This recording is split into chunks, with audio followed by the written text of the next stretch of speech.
ছোট লোকের বাচ্চা, এই অসভ্য মেয়ে। তুই আমার ফোন কেন নিলি কেন? আমার ফোন চুরি করার সাহস হবে দিয়ে কি করবি? তুই আমার ফোন নিচ্ছিস কেন সেটা জবাব দে। এত বড় সাহস হয় কি করে তোর? না না স্যার, আমি সত্যি কথাই কইতাছি, আপনার মোবাইল আমি চুরি করতেছিলাম না। তুই ওর কথা জেনে কি করবি? হ্যাঁ, তুই আমার ফোন নিচ্ছিস কেন সেটার উত্তর দে। কি? আমার মার তো আগেই বিয়ে হয়েছে, আমার মা আপনার বউ হয় কিভাবে? আমি 6 মাস আগে আলাদা হয়ে গেছি। আমার মার আমি কত খুঁজছি, আমার মার আমি খুঁজে পাই নাই। স্যার আপনার পায়ে পড়ে স্যার, আপনি আমার মারা। তুই জানিস ওকে? হ্যাঁ, তুই এই তুই আমার ফোন যে চুরি করছিস তুই সেটার উত্তর দে। তুই যদি এখন আমাকে সত্যি কথা না বলিস তাহলে আমি কিন্তু তোর এখন পিটাবো। করে স্কুলে নিয়ে যাওয়ার সময় আমার কইলো যে মা তুমি গাড়ি থেকে নাইমা 2টা মিনিট দাঁড়াও, আমি একটু সামনে থেকে আইতেছি। মা এসে গেল তো গেল, আমার মা আসে না। অনেক ঘন্টার পর ঘন্টা দাঁড়াইছিলাম, আমার মা তাও আসে নাই। এরপরে কি করবো?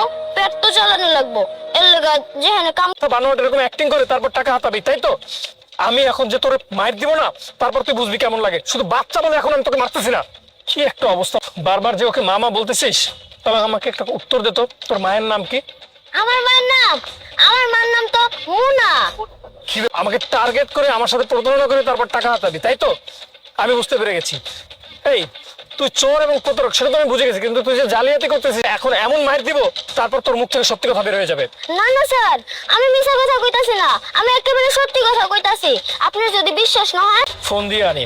ফোন দিয়ে আনার পরে যদি ও তোকে চিনতে না পারে তাহলে তোর যে কি হাল করব আমি নিজেও জানি না, কারণ আমি সব সহ্য করতে পারি কিন্তু মিথ্যা একদম।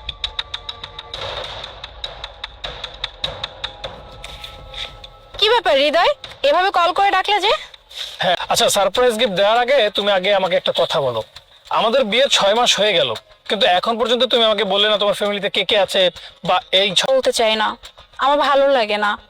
আসলে আমার অতীতটা এতটাই ভয়ঙ্কর যে আমি যখনই আমার অতীত নিয়ে ভাবি আমি আপসেট হয়ে যাই। ভালোই আছে, শুধু শুধু আমার অতীত জেনে কি করবে বলো? বিয়ের 6 মাস হয়ে গেছে, তুমি হুট করে এতদিন পরে কেন আবার জিজ্ঞেস করো? আমার বোনকে কেন বিয়ে করেছেন, অথবা এমনও তো হতে পারে কিছুদিন পরে তোমার স্বামী এসে বললো এই আপনি আমার বউকে কেন বিয়ে করেছেন, কিংবা তোমার বাচ্চা এসে মা। বলো না হৃদয়, মানে এসব কথা তোমার মাথায় কি করে আসলো? তুমি যেহেতু জানতে চাচ্ছ তোমাকে আমি আবারও বলছি, এদের একদম একা ফেলে চলে গেছে।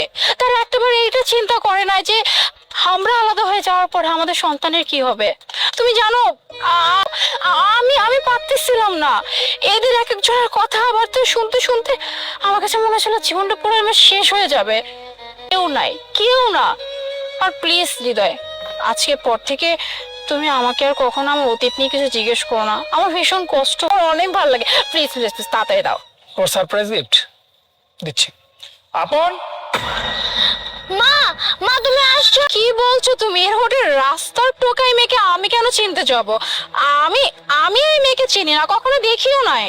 এই মেয়ে দেখো না কিছু না, দৌড়ে এসে বলে মা মা মা। আর হৃদয় তুমিও না, এটা একটা বাচ্চা মানে বললো মা, তুমি তো বিশ্বাস। টাকা বের করবে সেই চেষ্টা করছিল, ও একটা প্রতারক ধান্দাবাজ আমাদের সাথে অভিনয় করছিল। এই চল ওকে থানায় নিয়ে যাই, থানায় নিয়ে পুলিশের কাছে আটকে রাখলে আর ওকে নিয়ে যাও না, আমি সত্যিটা বলতেছি যে ও আমার সন্তান। মা দেখেছো সত্যি কেন করলে এটা? হৃদয়, আমি তোমার কাছে অনেক বড় একটা সত্যি গোপন করছি। তারপর তারপর আমাদের জীবনটা অনেক এলোমেলো হয়ে গেছিল। আমার আসলে থাকার কোনো জায়গা ছিল না। একটা বাচ্চা নিয়ে আমি আমি কিভাবে, আমার স্ত্রী আমার সন্তানকে নিয়ে কিভাবে থাকবে, কিভাবে খাবে, কিভাবে থাকবে, এগুলো কিচ্ছু ভাবে না। তারপরে তোমার সাথে দেখা হওয়ার পরে তোমার ব্যবহার, তোমার সবকিছু আমার একটু একটু করে ভালো লাগতে শুরু করে।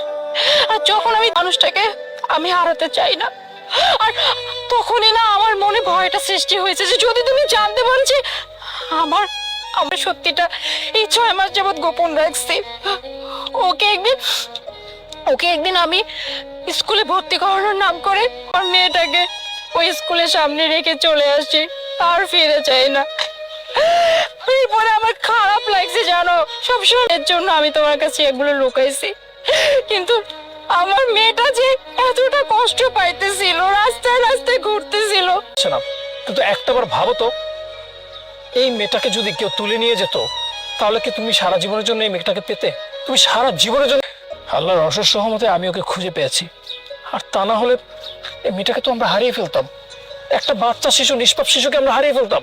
রাস্তায় ঘুমাই, আজকে যদি একটা দুর্ঘটনা ঘটে যেত তাহলে কি হতো? আমি বুঝতে পারি নাই, আমার মধ্যে ভয় ছিল যে যদি যদি তুমি আমার মেয়েকে মেয়ে বলার কারণে আমি তোমাকে অনেক কষ্ট দিয়েছি, আমাকে তুমি প্লিজ মাফ করে দাও। আর আর আমি আমার মেয়েকে ছাড়া সত্যি থাকতে পারবো না, কোনোভাবে সম্ভব না। এখন কি করবে? তুমি যদি আগে আমাকে জানাতে হয়তো তোমার মেয়েকে আমি মেনে নিতাম, কিন্তু তুমি আমাকে জানাওনি, যার কারণে আজকে এতদিন এই মেয়েকে বলতে পারতে। ছি, তোমাকে নিয়ে এখন ভাবতে আমার লজ্জা লাগছে, তোমাকে ক্ষমা করতে আমার কষ্ট হচ্ছে। আমি না তোমাকে নিয়ে ভাবতে পারছি না, আমি শুধুমাত্র ভাবছি তুমি কেন।